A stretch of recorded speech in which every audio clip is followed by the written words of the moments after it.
Welcome to Sara's Opening Bell. If you're ready to dive into the exciting world of stock market news, but find it a bit overwhelming, you are in the right place. Because each week, I'll break down the latest market trends, key headlines, and essential tips in a way that's super simple and easy to grasp. So whether you're a seasoned player or just starting out in the stock market game, I'm here to help you make sense of all of it. What exactly are earning statements and why do they matter? So, earning statements are official statements that give details of a company's profit or loss. It's a key measure of a company's health and can be a factor for investors deciding if it's a smart investment.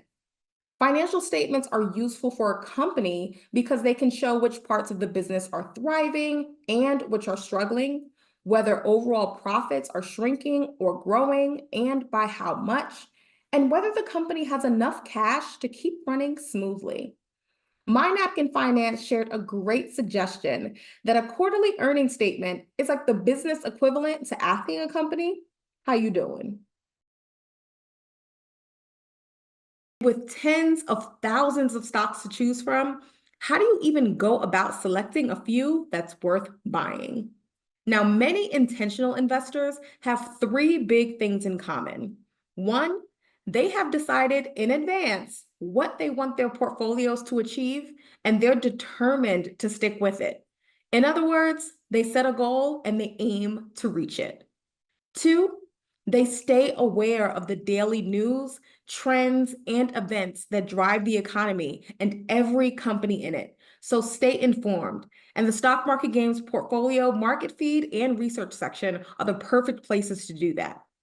Three, they then use those goals and knowledge to inform the decisions they make to buy or perhaps one day sell those same stocks. Now, once you've determined what your goal is and you're ready to identify a company, there are a few simple ways to help broaden your search beyond simply what you already know. You can try seeking out exchange traded funds or ETFs that track the performance of the industry that interests you, like energy or healthcare or aerospace and defense, and check out the stocks that those ETFs are investing in.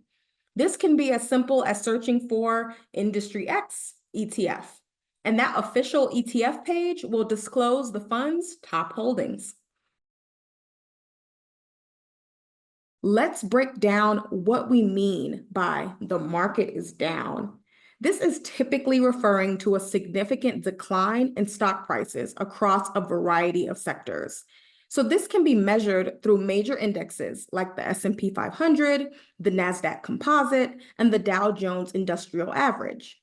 So the market can decline for several reasons, including economic downturns, global events, changes in interest rates, or even a decline in consumer confidence. And it's important to remember that market fluctuations are completely normal. But what does this mean for you as a stock market game investor? Well, a down market can create a mix of emotions, fear, uncertainty, and sometimes even panic. But it's crucial to keep your cool, maintain your composure, and remember that investing is a long-term game. So here's the bright side. When the market is down, it's an opportunity for savvy investors to buy stocks at lower prices. Think of it like a sale. This can be a great time to look for strong companies that have potential for growth, but are currently undervalued. Now, first off, what is a tariff? A tariff is a tax on imported goods. And the goal of tariffs is to stabilize prices or reduce imports in order to support domestic businesses that compete with foreign companies. And contrary to popular belief, the cost of tariffs is often shouldered by companies and the consumers that buy the imported goods. The Trump administration recently announced 25% tariffs on Canada and Mexico. But what does this mean? CFA Charles Lewis shared a really great example. So let's say a Canadian lumber mill sells plywood to home improvement retailer Home Depot. Neither the Canadian mill owner nor the Canadian government pays the tariff. Home Depot or one of its domestic suppliers does. Now, this would incentivize Home Depot to buy from a domestic producer, and any domestic mill now has a 25% price advantage over foreign competitors. Now, that's the rationale for the tariff. As a result, American lumber mills could enjoy the increased profits and a better performing share price. But what about Home Depot? Home Depot must now make the difficult decision of raising prices to maintain its profit margins or absorbing the cost of the tariffs itself. If they choose to absorb the cost, the tariffs could be damaging to Home Depot's profitability and potentially its share price. First up, let's define risk tolerance. Simply put, risk tolerance is your ability and willingness to endure market fluctuations.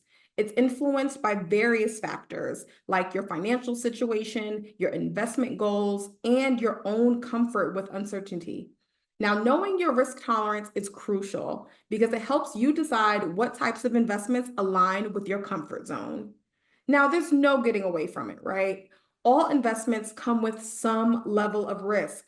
And with financial investments, risk is usually tied to reward. So choosing the right balance of risk and return is arguably the most important part of investing. You want to choose to invest according to the risk level that's right for you. So, understanding your risk tolerance is essential for several reasons. For one, it helps you craft a balanced portfolio. If you have a high risk tolerance, you might lean towards stocks, which can offer higher returns but also carry more risk. On the other hand, if you have a lower risk tolerance, you may prefer safer investments like bonds or dividend stocks.